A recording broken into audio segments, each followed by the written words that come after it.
Hello, everyone, and very happy Wednesday to everyone.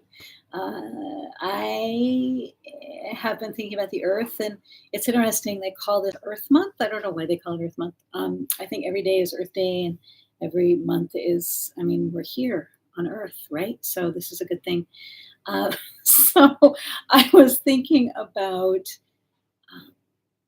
how eloquent the earth is and how much the earth is always speaking to us and always talking to us and how we have the opportunity every day to listen and to have an intimacy, something that I like to call earth intimacy, where we actually have a relationship with the earth. We have a way of noticing when the earth is reaching out and speaking to us or talking with us. Sometimes it happens through trees or through plants or through um, animals or birds or different ways, through the air, through what the earth is doing. There's so many different ways that the earth is talking to us. And one of the things that my Hunka mom, Barbara Means Adams, used to say is she used to say, anything that you need to know, look at the sky, look to the sky, go outside and look to the sky. And if we look to the sky, what we're doing is we're paying attention. We're paying really close attention to what we're seeing there, right? So we can listen to the sky, we can watch the sky, and the sky will show us what is happening. The sky will assist us and show us and guide us through what we see there or notice there or feel there. So it's powerful to recognize that and interesting to notice that, but also that the earth is eloquent and that there are subtleties. And one of the things um, that I notice there's not really enough of is subtlety.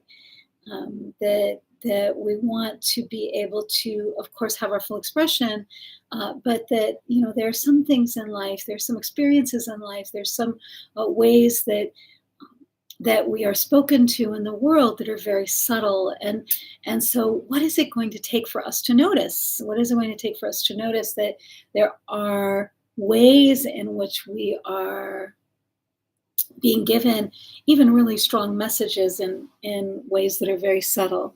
And so I wonder, how can we be a source of renewal for the earth? In addition, a lot of us are seeking renewal. A lot of us want to experience feelings of being regenerated and restored. And my curiosity is, how can we do that for the earth? How can we be in a relationship with the earth in such a way that we can assist the earth in the earth's renewal and regeneration and restoration?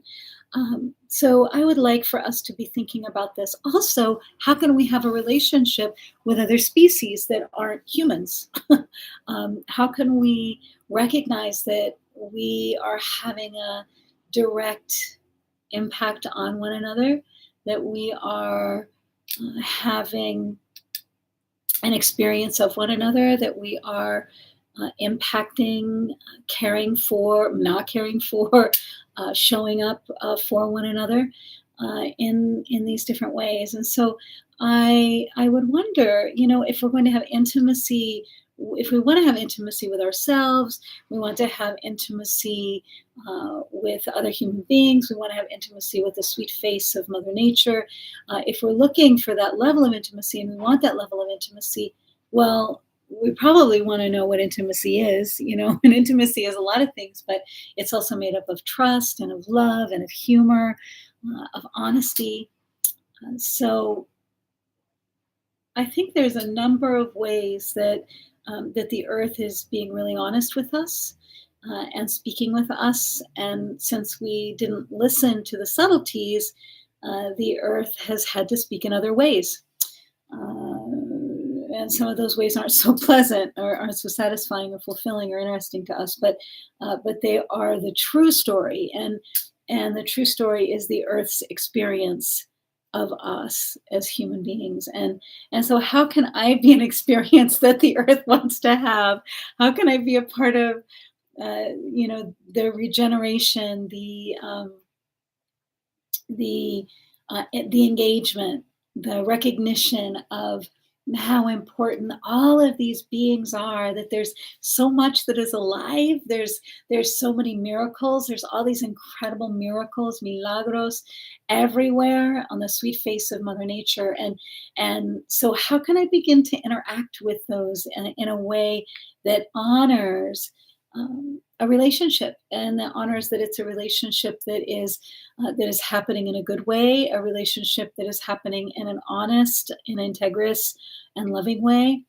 How do I find myself listening? Do I take the space and the time to listen, to do deep listening? And so, what are my conversations with the earth and the sky, and not only with the earth and the sky, but also with the different animals that are coming into my life? And I mean, human beings, we're animals, right? I mean, we're definitely animals, but it's like we've forgotten, who we really belong to, and who we really belong to is the earth. And the earth is our mother and our grandmother and our father and our grandfather, and our origin, just as the Great Spirit or the Creator and the divine is the origin of our spirit. And those two things come together, the sky and the earth, and that's what makes a human being, is the spirit and the body, the earth and the sky. So I have been talking a lot about poems for peace, but also, as we're working with the earth, I had an experience in Bali, when I was in Bali, and it was a really powerful experience. And I had so many. I mean, Bali, Indonesia I'm so privileged and honored to have my friends there, but I'm also honored and privileged to have had the honor and opportunity to travel there and to be there, and also to teach there, to teach retreats and workshops there. And so I was noticing, there was a place that we went. It was an island, a really beautiful island, and I just knew I had this powerful intuition of being guided there. And not only did I have the powerful intuition of being guided there, and I saw it, and I saw the name of it, and I knew I had to go there and be there. And that's one of the things that's true, is that we will be guided to places. We'll be guided to experiences and to places where it's like we're being called. We're being called somewhere. And so this is difficult to follow if we're not able to listen.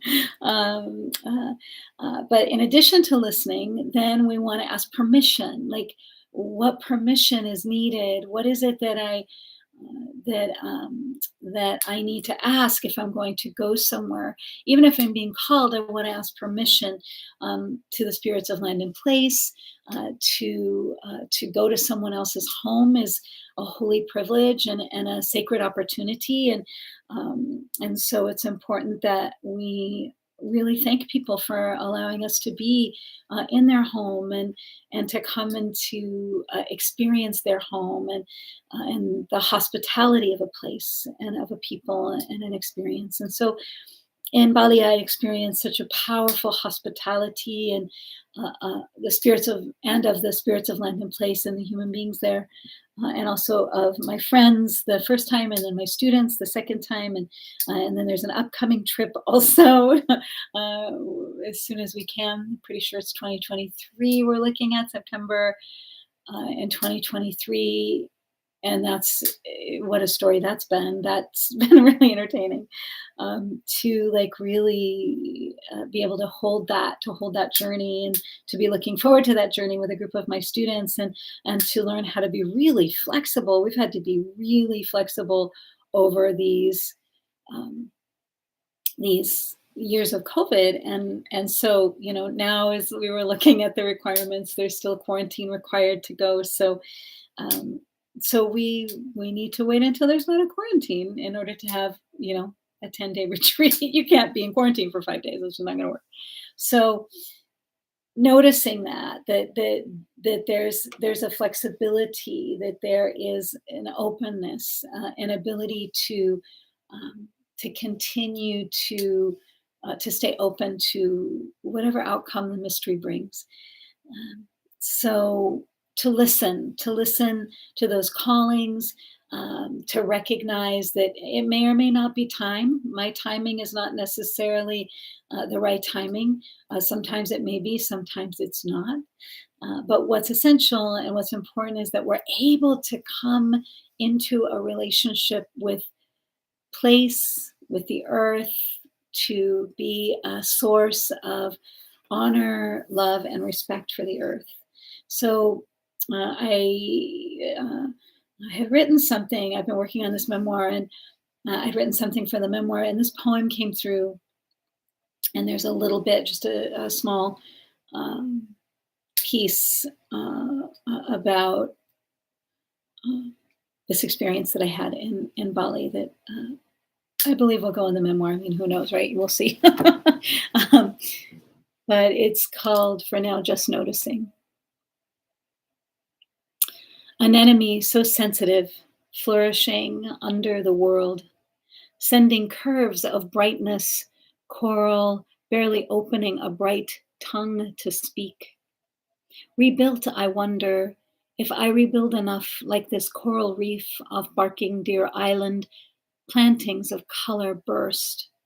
And you look for them frantically, beating your fins as wings, hoping it's alive, praying into the water, knowing whatever is in the water is everywhere, knowing whatever is in the water is everywhere, breathing life, catching deep water memories, listening for a hint, glow, hue of difference, how you couldn't glance before without a blaze of purple, orange, and azure blue gazing back at you. Full, treacherous, breathtaking color. How to recognize coral when it's white. Now, with only glimmers of color, what it takes to belong to the ocean, to remember the needs of the earth, to remember the needs of the earth. I'm in a restaurant in West Seattle. We are seated in front of the splendid anemones, clownfish, and Picasso fish smiling. Will they stay this size? They graduate, spread, uncover, ebullient coral, shatter the glass. Echo down the stones, stumbling over icy terrain through stands of cedar until moving sand and stone dive into the Salish Sea.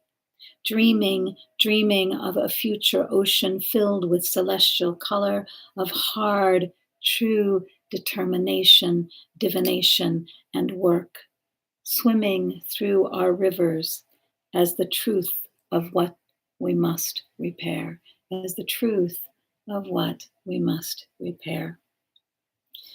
And so this is kind of like Bali met West Seattle in this writing that I was doing, and I was thinking of the coral and how there are coral restoration projects and organizations that are working now to restore the coral, and I remember seeing that uh, there wasn't uh,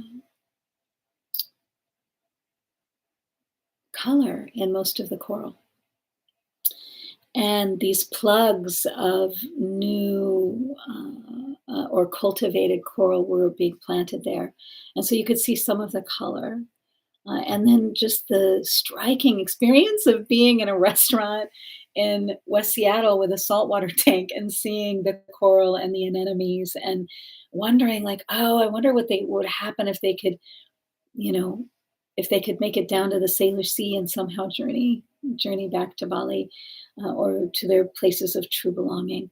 Um, and I was just dreaming of a future ocean, dreaming of a future world where where we can hear the earth and the water and one another in all the subtle ways so that they don't have to be so striking. They don't have to get our attention in such difficult ways.